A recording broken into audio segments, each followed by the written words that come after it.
Hello students, अब दूसरा topic लेते हैं। कौन सा टॉपिक है?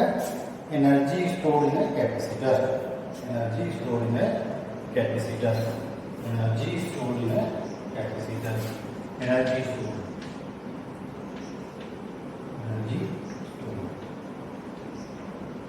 इन a capacitor. Energy stored in a capacitor and energy density. इसी में आता है एनर्जी डेंसिटी। डेंसिटी एनर्जी बहुत इंपॉर्टेंट है ये। Energy density so many times पूछा गया। Energy stored in a capacitor and energy density. कोई का डेरिवेशन डायरेक्ट डेरिवेशन पूछा जाता है। ओके, हम डिस्कस करते हैं। Energy stored in a capacitor. Capacitor क्या है? कैपेसिटर एक डिवाइस है जो एनर्जी को स्टोर करता है, डी स्टोर करता है, एनर्जी को स्टोर करता है, चार्ज को स्टोर करता है, डी स्टोर करता है। ये कैपेसिटर का बेसिक फंक्शन है, एनर्जी को स्टोर करना फिर डी स्टोर करना। Charging of a capacitor involves the transferring of electric charge from one plate to another plate. Charging मतलब है एक प्लेट से चार्ज का ट्रांसफर दूसरी प्लेट की तरफ हो रहा है। डिस्चार्जिंग का मतलब है एक प्लेट से दूसरी प्लेट से पहली प्लेट की तरफ, दूसरी प्लेट से पहली प्लेट की तरफ एक बार में होगा तो दूसरी बार में कैसे होगा? पहली प्लेट से दूसरी प्लेट की तरफ। Charging of a capacitor involves the transferring of electric charge from one plate to another. एक प्लेट से दूसरी प्लेट की तरफ ट्रांसफर होगा। चार्जिंग ऐसा होता है, ठीक है? एक प्लेट से दूसरी प्लेट की तरफ चार्ज ट्रांसफर होता है।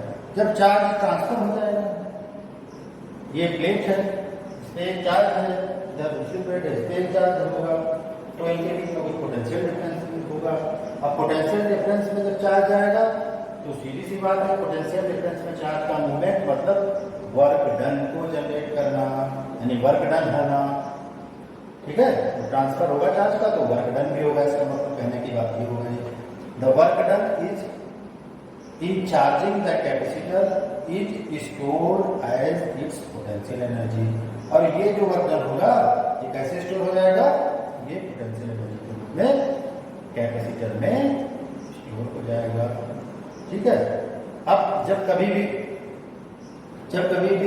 इसका यूज करेंगे तो ये बैटरी क्या होगा? दिस सप्लाई, अभी जो पोटेंशियल एनर्जी होती है ये आती कहां से? बैटरी कहां से आती है? कैपेसिटर।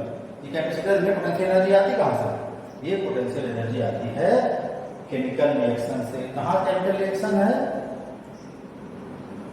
बैटरी में। एट द केमिकल रिएक्शन या केमिकल एनर्जी ऑफ बैटरी के केमिकल रिएक्शन से आएगी या किसी और तरीके से आएगी पोटेंशियल एनर्जी। अगर बैटरी लगी तो बैटरी को यूज करेंगे।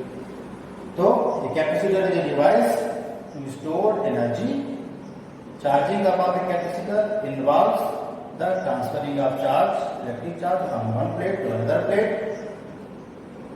तो when there is charge transfer in the presence of electric potential difference, work done is a result of it. The work done in charging the capacitor is stored in the form of potential energy. This is supplied, this potential is supplied at the cost of chemical energy of the battery. अगर battery को consider किया तो अगर मान लेते हैं consider a capacitor of capacitance C capacitance का एक कैपेसिटर हमने कंसीडर किया। इसका कैपेसिटेंस कितना है? सी। इसका कैपेसिटेंस सी है। ये मान के चले initially the two plates are uncharge. माना कि इनिशियली दोनों प्लेट अनचार्ज थी, तो कोई चार्ज नहीं था। मान लेते हैं इसमें कोई चार्ज नहीं था। Suppose the charge is transferred from two to one plate. अब चार्ज का ट्रांसफर हुआ सेकेंड प्लेट से, सेकेंड प्लेट, ये सेकेंड प्लेट है, ये फर्स्ट प्लेट है। सेकेंड प्लेट से फर्स्ट प्लेट की तरफ चार्ज का ट्रांसफर हुआ तो कुछ देर बाद यहां पर चार्ज हो गया, इस प्लेट पर चार्ज हो गया Q डैश। तो ये चार्ज ट्रांसफर कर रहा है तो यहां पर माइनस निगेटिव हो जाएगा, चार्ज इसमें डिक्रीज कर जाएगा तो माइनस इंटरेस्ट। तो इनके बीच में पोटेंशियल डिफरेंस कितना हो जाएगा? V dash. ये पोटेंशियल डिफरेंस जो होगा V डैश वो किसके बराबर होगा? दोनों में से कोई एक charge Q dash positive charge लेंगे, Q डैश अपॉन C। तो ये पोटेंशियल डिफरेंस हो जाएगा जब इतना चार्ज ट्रांसफर हो चुका होगा इनिशियली। अब स्टेप लेते हैं, ये तो पोटेंशियल डिफरेंस सेटअप हो गया V dash Q dash upon C। अब मान लेते हैं कि चार्ज का ट्रांसफर बहुत छोटी अमाउंट में बिट बाय बिट छोटी छोटी मात्रा में सेकेंड प्लेट से चार्ज जाना है फर्स्ट प्लेट की तरफ। जितना छोटा कंसीडर करते हैं उतना छोटा, तो वर्क डन होगा। पोटेंशियल डिफरेंस में अगर चार्ज मूव करेगा तो वर्क डन होगा। तो ये वर्क डन किसका होगा? पोटेंशियल डिफरेंस मौजूद है V डैश और चार्ज आपने मूव कराया dq डैश। कहां से मूव कराया? इस प्लेट से dq डैश, बहुत छोटा चार्ज है। और यहां जब मूव करेगा तो ये हो जाएगा निगेटिव में, dq डैश घट जाएगा, यहां बढ़ जाएगा, आगे जुड़ जाएगा। तो अब जब इतना चार्ज ट्रांसफर हुआ तो क्या होगा? क्या होगा? तब इतना चार्ज ट्रांसफर हुआ तो वर्क डन होगा। और वर्क डन कितना होगा? छोटी अमाउंट में अगर नोट किया जाए तो ये वर्क डन थोड़ा सा स्पष्ट लिखा जाए, इधर dw, ये वर्क डन हो गया। ठीक है। अब धीरे धीरे करके ये चार्ज ट्रांसफर किया जा रहा है, तो टोटल वर्क डन कितना करना पड़ेगा? तो टोटल वर्क डन करने के लिए इंटीग्रेट कर दो, बेस्ट मेथड। कहां से कहां तक चार्ज ट्रांसफर करोगे? 0 से शुरू किया था, कहां तक चार्ज ट्रांसफर करोगे? जब तक Q ना हो जाए, ये वाली प्लेट Q चार्ज हो जाए, ये वाली प्लेट -Q का हो जाए, इससे चला जाएगा इसमें चार्ज। तो V dash into dq dash, ये हो गया चार्ज वर्क डन।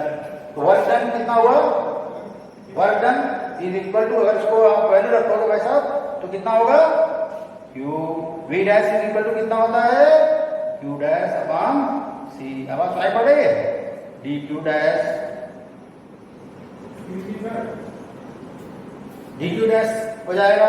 तो ये इसको अगर आप सॉल्व करोगे भाई तो आपको ज्यादा ऐसे लिख लो। अब ये क्या होता है समझ गए होंगे? Q डैश स्क्वायर वैल्यू रखोगे तो ये हो जाएगा Q स्क्वायर। उसी को समझ में पूछ लेना आस पड़ोस से, Q स्क्वायर बाय 2। तो ये वर्क डन, और यही वर्क डन हमारा क्या कहलाता है? Stored energy, potential energy.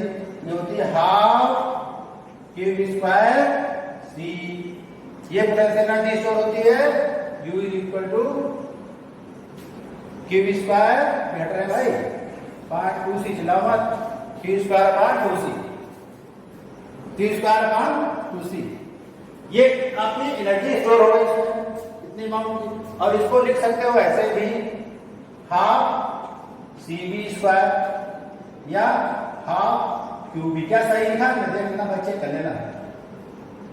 मिठाई खाने जा रहे हैं? हाँ, सर्कल का पास हुआ ना, पार्ट सर्कल मिठाई खाने जा रहे हैं, दिमाग उधर चला गया। U is equal to Q square upon 2C half CV square half QB। क्या सही लिखा है? चेक कर लेना भाई। अब जल्दी से इस नोट डिस्कस कर लेते हैं। एनर्जी स्टोर्ड इन, अब एनर्जी डेंसिटी की बात करते हैं। पैरेलल प्लेट कैपेसिटर के लिए capacitance of parallel plate capacitor, parallel plate का कैपेसिटर आप जानते हो ये होता है C is equal to epsilon not A upon D। ये होता है पैरेलल प्लेट का कैपेसिटर, है ना? पैरेलल प्लेट का कैपेसिटर ये होगा।